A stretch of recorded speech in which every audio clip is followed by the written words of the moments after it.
The only people who ever talk about energy are the woo-woo new ager spiritual people, or your high school science teacher for one day in grade 10. But everything about physical life, about physical anything, including your thoughts and emotions, and especially your symptoms, is all about energy. Those hippies had it right, man.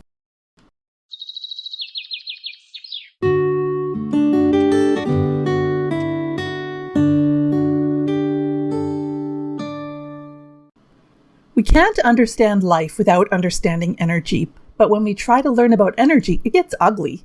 Formally, the study of energy is in the discipline of physics, but all the other sciences are really about energy too. Biology talks about the trophic laws, for example. That's the food chain or the food web, which is how all living creatures ultimately get their energy from the sun, which plants capture by photosynthesis, and then herbivores capture by eating plants. Then carnivores capture that energy by eating herbivores, and so on, through the mushrooms and the bacteria, and all the energy just keeps getting recycled. Chemistry is the study of stable energy patterns called elements, which are atoms, or compounds, which are molecules. And physics, as a broad discipline, talks about the movement of energy into different forms: space, mass, time, heat, and so on, and the interaction of those different forms of energy with one another. If it's movement, it's kinetic. If it's stored up, it's potential, and so on. Now, if we want to talk about just plain raw energy, then the subject we're talking about is called thermodynamics, and here already we have the beginning of the muddying of the topic, because thermodynamics means movement of heat. But the laws of thermodynamics govern energy, not just the form of energy that we call heat. And then it just gets less and less clear from there. In alternative healing circles, we talk about energy healing, like we're beaming a laser on someone, but that can mean consciousness, prayers, good feelings, light, happiness. It gets really vague really fast. And in popular science, including that forgettable day in grade 10 science class, it's even worse. It's way too complicated.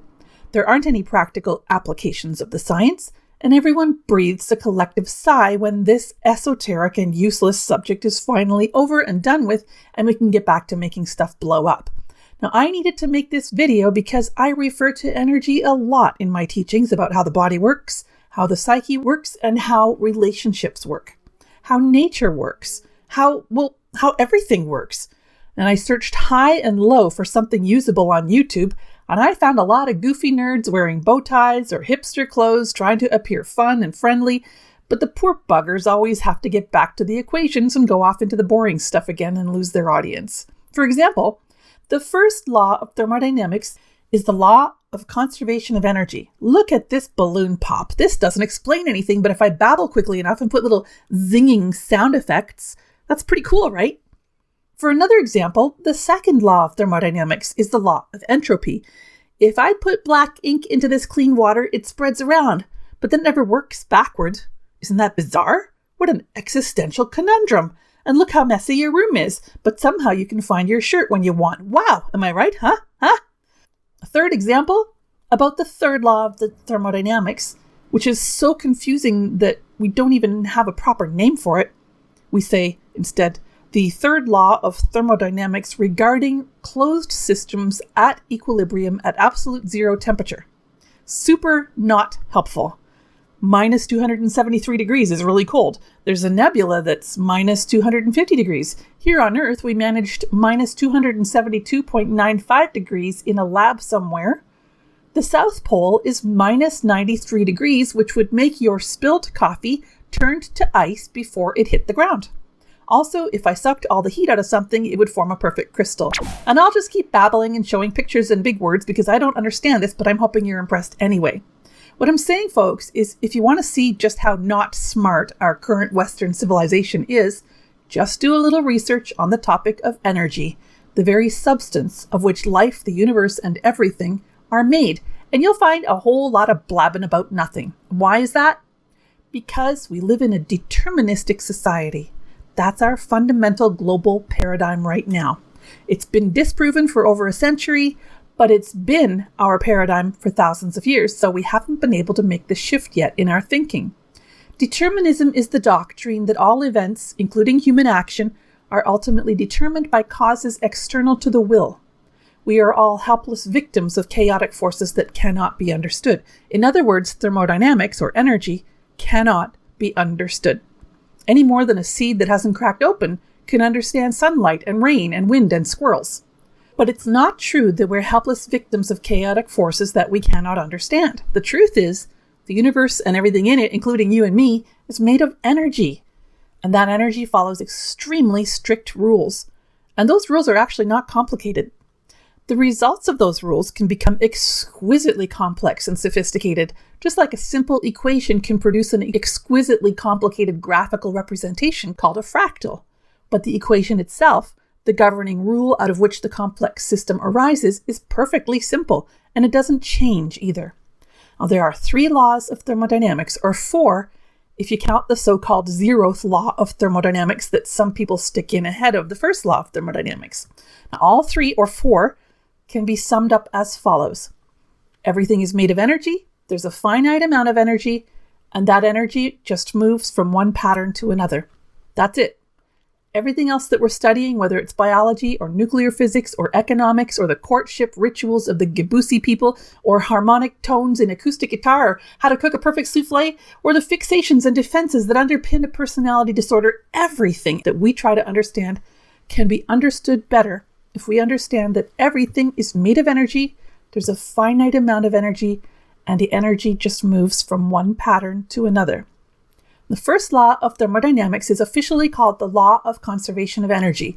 This is the fancy way of saying there's a finite amount of energy. There's this one set of energy, one total amount of it, and it stays the same. It isn't created or destroyed, it just moves from one pattern to another. The second law of thermodynamics is officially called the law of entropy. The concept of entropy is amazingly misunderstood by an amazing number of smart people, but entropy is easy to understand. Entropy is what happens when energy leaves a system. Again, there's a finite amount of energy, and that energy just moves from one pattern to another. And when the energy goes into a pattern, that pattern develops, grows, self-organizes, gains mass, becomes more of itself. Bigger, better, faster, stronger. But to go into a pattern, that energy had to have come out of some other pattern. As that other pattern loses energy, it shrinks, deteriorates, stagnates, becomes disorganized, becomes less. And that loss of energy is called entropy. The third law of thermodynamics isn't really officially called anything, but it's stated as the entropy of a system approaches a constant value as the temperature approaches absolute zero. I think this law is there just as a way to try to understand and make mathematical equations, but it is pretty important nonetheless, because this is the law that says energy constantly moves from one pattern to another, which causes energy loss in the one system and energy gain in another system, of course. But the way the law is stated, it's focusing on the fact that the only time that loss and gain of energy, that movement of energy, is ever going to stop is when all the energy has spread out infinitely, which isn't going to happen because the energy likes to organize into patterns. It doesn't like to spread out all over infinity and away from itself. So for all practical purposes, what this law is saying is that energy constantly moves from one system to another, and it will continue to constantly move from one system to another in practical terms forever. Because it's only going to stop when the temperature of the universe is absolute zero, which ain't going to happen in normal physics. Now, we're talking about Germanic healing knowledge or German new medicine here today. We're talking about biology and sickness and wellness and symptoms. What has that got to do with energy and the laws of thermodynamics? Well, it's got to do with the fact that your energy is finite and is constantly moving from one pattern to another. And you're always either losing energy on balance or gaining on balance. If you're in your active daytime phase, you are on the balance, spending a little more energy than you are taking in. A good portion of your energy expenditure is going towards getting yourself some more energy for tomorrow, but you're generally putting out a bit more than you're taking in. And in your resting nighttime phase, you're mostly taking in energy, not just in the form of food, but in the form of social energy, entertainment, getting attention, rest, recreation, and restoration. That's how you organize your psyche, brain, and body. every day, and especially every night. If you're having an active biological conflict, you're really spending energy. You can even lose weight and waste away if your conflict is prolonged and intense enough. And when you resolve that conflict, you are really taking in energy. You can gain weight, your appetite goes up, and you do a lot of sitting and lying around. You receive love, attention, support, anything you can get your hands on. You take in more than you put out when you're in a healing phase. You take in more energy than you put out. And we don't have much choice about this. The best we can choose is to notice when we're putting out more energy than we're taking in and try to understand why so that we don't waste more than we should. Or maybe we want to put out more than we're taking in because maybe we want to lose weight or we want to downsize something else, our house, for example, or our work commitments. Or if we want to get out of a bad relationship or if we want to organize a new business for ourselves. We can choose to notice when we're taking in more energy than we're putting out. And we can try to understand why so that we don't go too deep into healing. So we have some option, but first we have to notice on the balance, are we putting out more or taking in more? And maybe we want to take in more energy because maybe we want to rest and recuperate. Maybe we need some self-care. So maybe that's a choice we're going to make.